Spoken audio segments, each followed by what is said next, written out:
चला इकडे पण चालेल, इकडे आला तरी चालेल. समोर लक्ष द्यायचंय. स्वराज्याची पहिली राजधानी म्हणजे राजगड किल्ला. मुरुम देवाच्या डोंगरावरती एकूण 40 किलोमीटर अंतरावरती हा राजगड आहे. हा जो संपूर्ण गेलाय तो 40 किलोमीटर अंतराचा आहे. आपले छत्रपती शिवाजी महाराज जवळजवळ लगेच 25 वर्ष इथे राहायला होते आणि म्हणूनच त्याला म्हटलंय गडाचा राजा आणि राजे यांचा. त्यात राजगड किल्ल्याची आपण सफर करतोय. राजगडवर जाण्यासाठी ट्रेकरसाठी 23 रस्ते आहेत आणि प्रत्येक वाटेवर जाण्यासाठी वेगळ्या वाट आहेत. त्यामधलीच एक वाट आहे ती म्हणजे पाली गावातून वरती येते. हा राजमार्ग आहे. खाली आपल्याला तिथे दिसेल पाली गावातून वरती आलो की आपल्याला खालचा पाली दरवाजा, वरचा पाली दरवाजा असे 2 दरवाजे पाहायला मिळतात. त्याला बिनी दरवाजा आणि ज्ञान दरवाजा अशी देखील नाव आहे. तर आपण थोडंसं वरती आलो की आपल्याला घोडेदळ पाहायला मिळतं. पाण्याचा साठा करण्यासाठी तळ तयार केले. पुढे पाहायला मिळते पहिली डोंगर रांग पद्मावती माची. या गडाला 4 डोंगर रांगा लागतात. त्याची पहिली पद्मावती माची. तसंच पद्मावती तलाव देखील माचीवरती पाहायला मिळतं. माचीवरचा दुसरा मार्ग आहे चोरदिंडीचा मार्ग. हा गुंजवणी गावातून वर येतो. तिकडे त्या बाजूला खालच्या बाजूला गुंजवणी गाव आहे आणि त्या मार्गाने तो वरती येतो. तिथे प्रकाश होताना दिसेल. तिथे आपल्याला जाताना पाहायला मिळतं. जर चोरदरवाजा वाटेने वरती आलो तर पहिल्यांदा पाहायला मिळतं पद्मावती तलाव आणि तिथून पुढे आल्यानंतर रामेश्वराचं मंदिर आपल्याला पाहायला मिळतं म्हणजेच महादेवाचं मंदिर. छत्रपती शिवाजी महाराजांनी जेवढे काही गड किल्ले जिंकले किंवा बांधले प्रत्येक किल्ल्यावरती एक तरी महादेवाचं मंदिर पाहायला. पुढे आपल्याला ही दीपमाळ पाहायला मिळते आणि याच्याच पाठीमागे आहे ते आई पद्मावती देवीचं मंदिर. ब्रह्मर्षी ऋषी यांच्या पत्नी म्हणजे आई पद्मावती आणि त्यांचं मंदिर त्या डोंगरावरती आहे. त्या डोंगराला नाव दिले पद्मावती माची.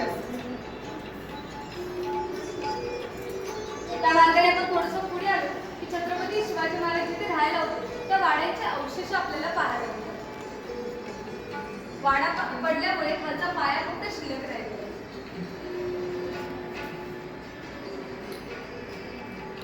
पुढे पाहायला मिळतो हा अंबरखाना. धनधान्य साठा करण्यासाठी अंबरखाना केलेला आहे.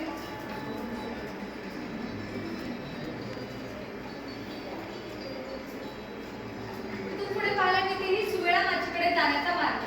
त्या आग्नेय बाजूला आपल्याला दिसतो. त्यात आहे दिंडी दरवाजा. 2 माचांना वेगळा करण्यासाठी तो दरवाजा तयार केला. पुढे पाहायला मिळतो हा गुंजवणे दरवाजा. हा देखील राजमार्ग आहे. गुंजवणे गावातून वर येतो आणि दुसऱ्या डोंगर रांगेकडे म्हणजे सुवेळा माचीकडे आपल्याला घेऊन जातो. ही दुसरी डोंगर रांग सुवेळा माची. या सुवेळा माचीवरचा हा गोल आकाराचा झुंजार गेट. असाच एक गोलाकृती बांधीचा झुंजार प्रतापगडावर देखील आपल्याला पाहायला मिळतो.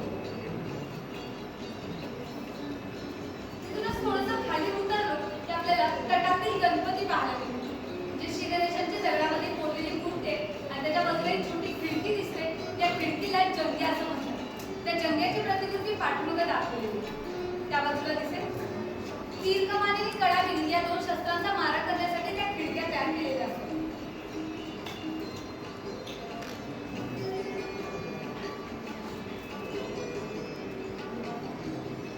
पुढे पाहायला मिळतं हत्ती प्रस्तरातील लेडर नैसर्गिकरित्या तयार झालेले चित्र आहे आणि त्याच्याच पुढे होता तो हत्ती प्रस्तर.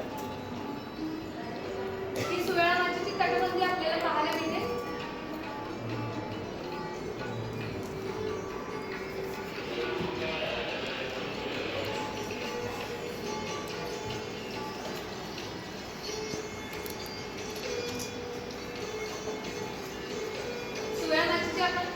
पाहून आपण थोडंसं पुढे येत असताना आपल्याला डुबा पाहायला मिळतो. पर्वतासारखं ठिकाण तयार झाले त्याला डुबा असं नाव देण्यात आले. आणि त्या डुब्याच्या दक्षिण बाजूला म्हणजे माझ्या बाजूला भागीरथी मंदिर, काळेश्वरी देवी, काळेश्वरी बुरुज आणि चोर दरवाजा आपल्याला पाहायला मिळतो. या बाजूला आहे तो. तिथूनच थोडंसं पुढे आलो की तिसरी डोंगर रांग पाहायला मिळते संजीवनी माची. आता हिचं वैशिष्ट्य काय? हिची उंची कमी. उंची कमी म्हणजे शत्रू लवकर येतात म्हणून छत्रपती शिवाजी महाराजांनी इथे 2 संरक्षक भिंती बांधलेल्या पाहायला मिळतात. नाळयुक्त दुहेरी चिलखती तटबंदीची बांधली.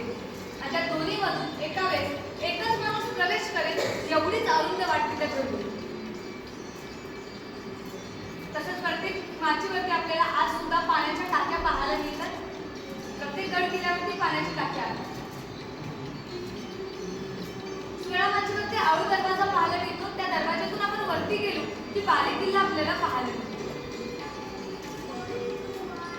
डोंगर तासात तयार करण्यात आलेला बाले किल्ला स्वर्गाने पृथ्वीवर केलेली स्वारी म्हणावी इतका सुंदर आणि इतका अभेद्य बाले किल्ला.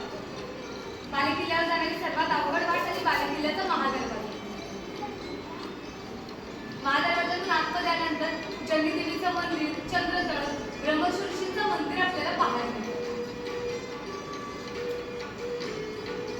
तसंच या बाले किल्ल्यावरती राजवाड्यांचे अवशेष पाहायला मिळतात. दारुगोळा कोठार, शिरबंदीची घरे या सगळ्यांचे अवशेष आज पण पाहायला मिळतात. आणि त्या अवशेषावरून तिथे खाली प्रतिकृती तयार केलेली आहे.